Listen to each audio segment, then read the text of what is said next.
Самата форма на хиперкинетичен. To znači cerebralno paralizovano dete Со хиперкинетичен синдром. Со hiperkinetski sindrom. To smo hteli da razjasnimo.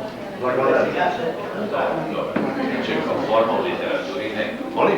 Vi ste pitali kao forma u literaturi. Da li postoji? Da, dobro. Tako sam vas shvatio, to je Malo je ovo kolizija, cerebralna paraliza, a hiperkineza. Hipertonija, hipotonija, to se soglasujemo. Ali hiperkineza, ako je paraliza, sad tu kao malo reći se ravoti za studenti. Cerebralna paraliza je mnogo široka. To je hronično neprogresivno, kao što kaže studentkata za boluvanje. Međutim, verovatno, vo klinička ta slika se pojavila hiperkinetsko odnesuvanje na detetu.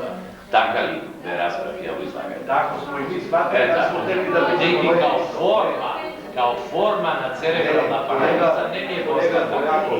Ona može da manifestira, deteto može da manifestira simptomi samo delo toj ADHD sindrome. Ona deficit disorda. Attention deficit disorda. Ali ako je paraliza, ne sad tu kad studenti imaju, ne može da vide hiperkinez. To je tije dva termini se po različni formina klinička, na eksponiranu se postoje od cerebralna ta paraliza. Međutim, ja sam shvatio profesora Čurdić Bornasuka da pomogne, mislim, znači, nije ne sme lekari da je akceptirane terminite i sindromite baš onaka kako što treba, da ne bude kolizija. Има много класификации на церебралната парализа, на формата на церебралната парализа. Бобач има 10 класификации. Ана Симеонова говореше за класификацията на Мастюкова, на Ема Мастюкова. Това е най-известната руска изследователка на детската церебрална парализа. И тя е цитирала Мастюкова. И там има хиперкинетична форма на детска церебрална парализа. Мастюкова е най-известната руска изследователка на детската церебрална парализа. Но за това после ще говорим. Сега да Nije tu, ne možemo. Ne shvati da nešto drugo. Htjela sam i da pohvalim rad, to sam zapravo početi. Može mi da nastavimo posle. To je Emilija Popovska. Da se čuje takav. Sad, vije koga naveduvate vo grupa takaj koji je indicirano to diagnosticiranje, znači porovate da je išlo za cerebralната парализа. На второ место ви се посречени близнаци. Ве прашувам зошто. Ни посочувате близнаците, значи на прво место беа ризично родените, така ли? Се сеќавате на таа табела?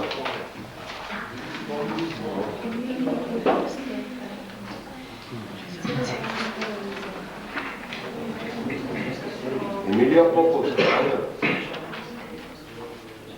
Емилија Поповска, церебрална парализа, така? Етиолошки фактори на церебрална парализа имаше тамо. Па ги напоменуваше, меѓу ним ги спомна то... Близнаците. Ги спомна близнаците.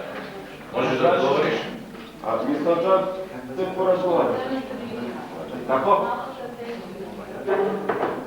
А зашто близнаците? Ја ќе кажам сега. Јас сакам малку да се ослободим, како што тука припати. Пошто се тука во диагностицирањето намо посочите тестове. Така? Имате тоа? Се тоа тука е прашано. Какви тестови и за кога се наменени? Кого тестирате и што? Го имате тоа? Беше на понија, јас помнам така.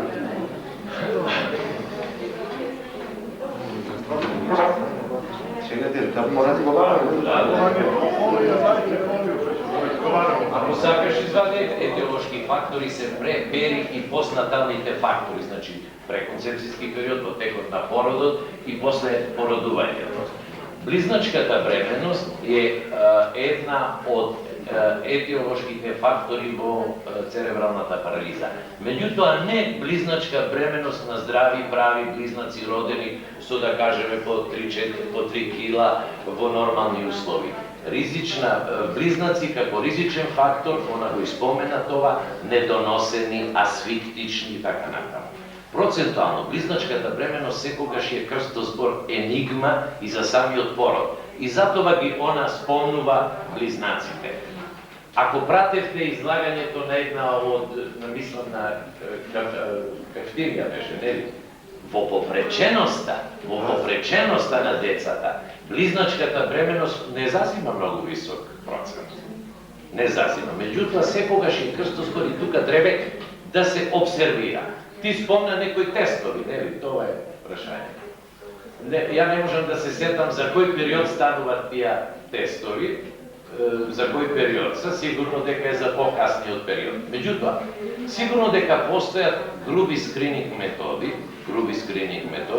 кои што ја не можам сега да ги цитирам, веројатно и ги знам, може да се користат уште во првиот месец, после породот, вториот месец, каде што се обсервира нормалниот физиолошки развој на детето, па се компарираат и се вадат попреченостите.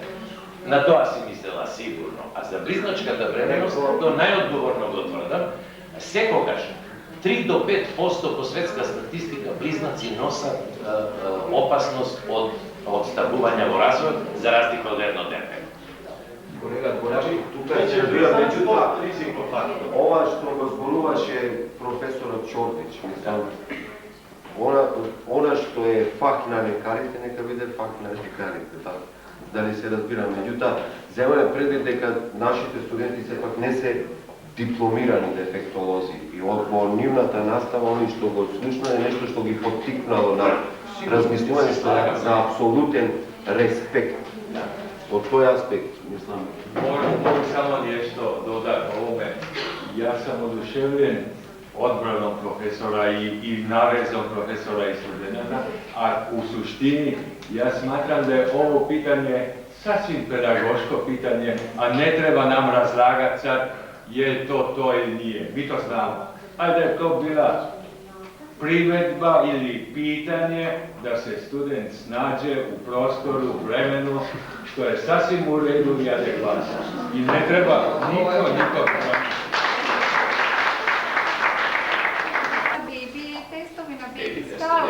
И најверојатно еден тренеризм кој што беше долго време стандардизиран во Заводот за ментално здравје, веројатно го вклучувате во вашата процедура. Јас сега не сум психолог, али можам да говорам дека го користиме РТЧ на чутуричка. Па да, тоа е развоен тест. Модификација, всушност. Меѓутоа, ви ставите на вистина во првите 6 месеци токму можат да покажат развој на тие рефлексни шеми, на... Но првиот месец, не ви се слага? Апсолутно, мислам, и може да бидат прогностички многу корисни. Да, јас на тие тестови на кои се кажу. Со тие се работи.